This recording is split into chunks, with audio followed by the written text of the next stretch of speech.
Hello friends, and happy new year.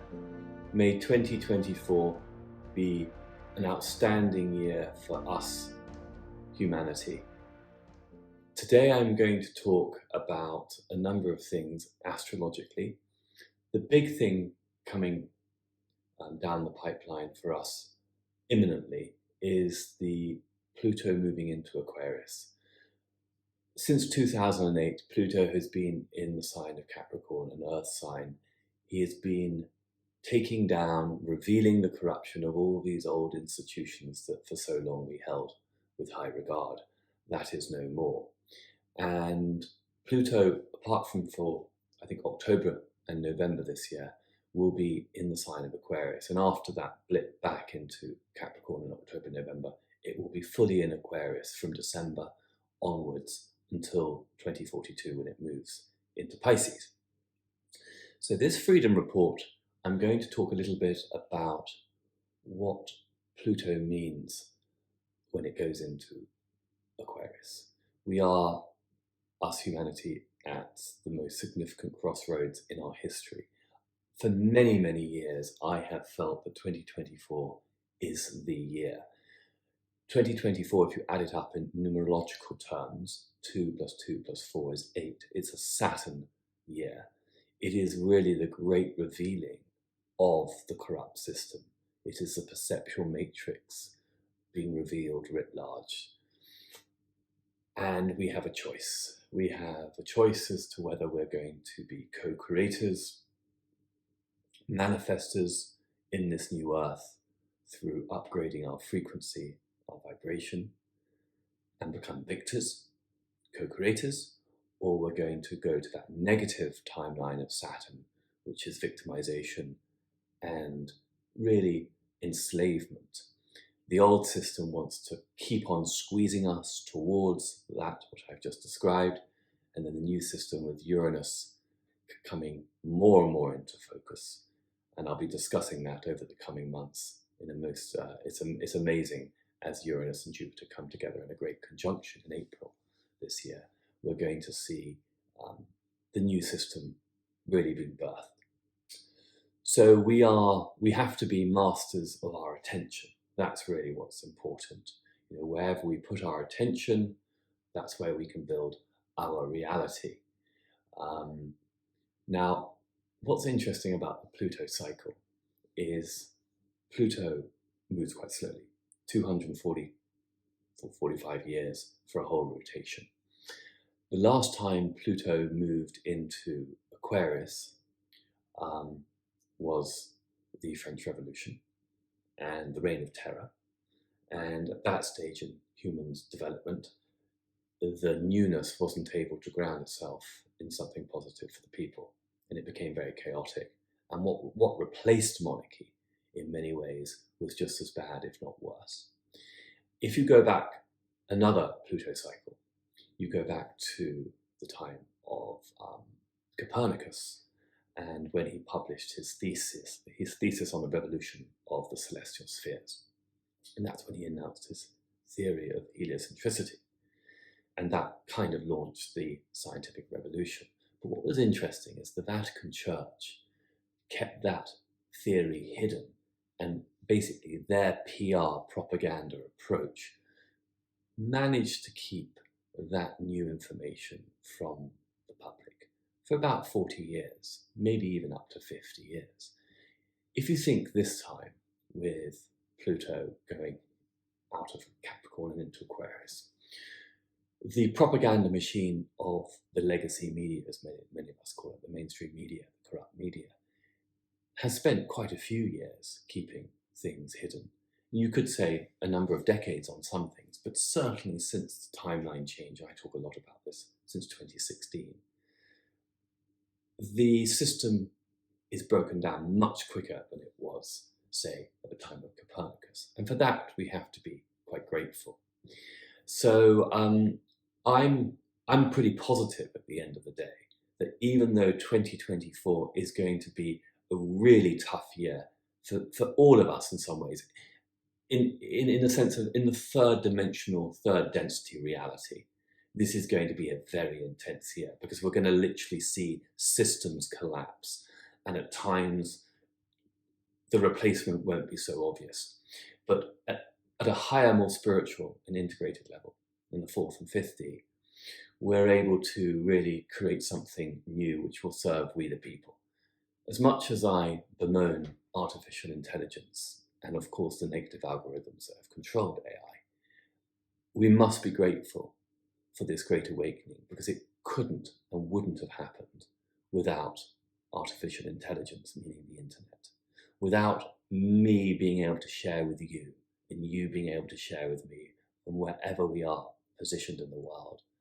The awakening would not have happened. And that's where it's different from the time of Copernicus, because even though that theory of heliocentricity got out into the world, it only went out into the world regarding the people who could read those papers or were able to access that information. Not everyone was able to.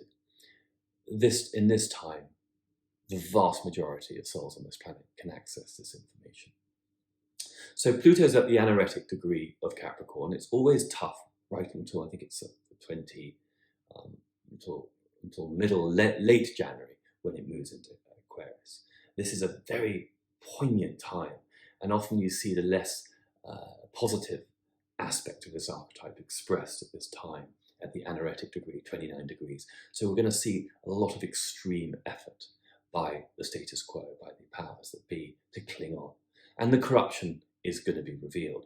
What I want to share this week is the new moon. The new moon in Capricorn at 20 degrees is on January 11th, 2024. This is all about new beginnings, putting new structure into place.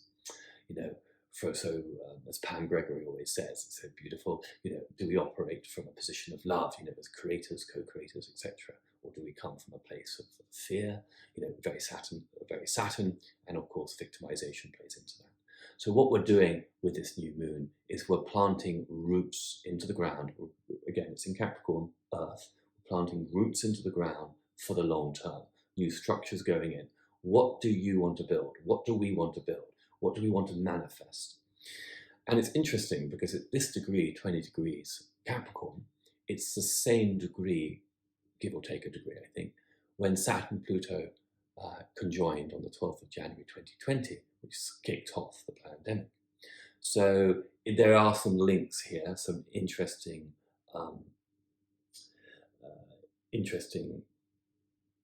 correlations between then and now, and maybe the abuses of power. So we're going to see more and more on the negative side of people pushing up and the control system wanting to cling on, but also with that whole Pluto thing of birthing the new Earth, coming out simultaneously.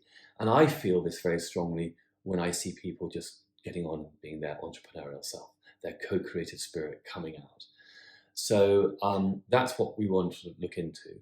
And of course, I said, from a neurological perspective, 8 is a Saturn number. So truth is going to be played out, is going to be revealed, but it's also going to be a time when Saturn is going to be really made visible for what he's doing as far as controlling the old system. Now, what's interesting as Pluto moves into Aquarius, it's really about trusting the invisible. And the reason I say trusting the invisible is because Aquarius is actually an air sign. And Aquarius is, air is the only element that is invisible. So I do think from a alchemical, metaphysical perspective, Pluto in Aquarius is asking us to trust the invisible, not always to look at it through the linear time of nuts and bolts of facts and figures. And currently at this time, we have Jupiter helping us. Jupiter is making a trine with Mars, so there's a real sense of expansive energy coming down, helping us birth these new projects. What are we building for our future? And then also we have at this time Mercury conjoining the galactic center at 27 degrees Sagittarius. So big spiritual downloads, big opportunities to get spiritual intel, Akashic, think of those sort of things, communicating healing spiritual ideas. And then, of course, we still have the continuation of that North Node, which is, our collective soul's path, within the collective, is conjoining Eris, that dwarf planet, the sister of Mars. And Eris is all the goddess of discord on one hand, but it's really pushing towards freedom. I always feel when the North Node is activating Eris, which it is and has been throughout 2023, we're finding freedom, we're finding our real individualism. Not the individualism, say, of that film like Wall Street, where it's just selfish, money, go grab, dog eats dog. No, but the real high frequency of individualism, the individual being sovereign, free to choose, working within the collective identity and the collectivism of our planet. So that's really the big thing for the next few days. Obviously, another one to watch would be the Neptune and Saturn. That conjunction is going to start to get closer and closer over the coming year, and that's going to bring some pretty interesting information. I mean, many of us have been told to watch the water, and certainly as Saturn and Neptune get closer, I think we're going to see many things to do with water play out. And that means that from anything to do with tsunamis on one level, but also structured water and healing and cleansing and understanding, maybe hydrogen and new forms of energy technologies which can help support us, free energy, if you like. So God bless to you, and I look forward to sharing more in the coming weeks.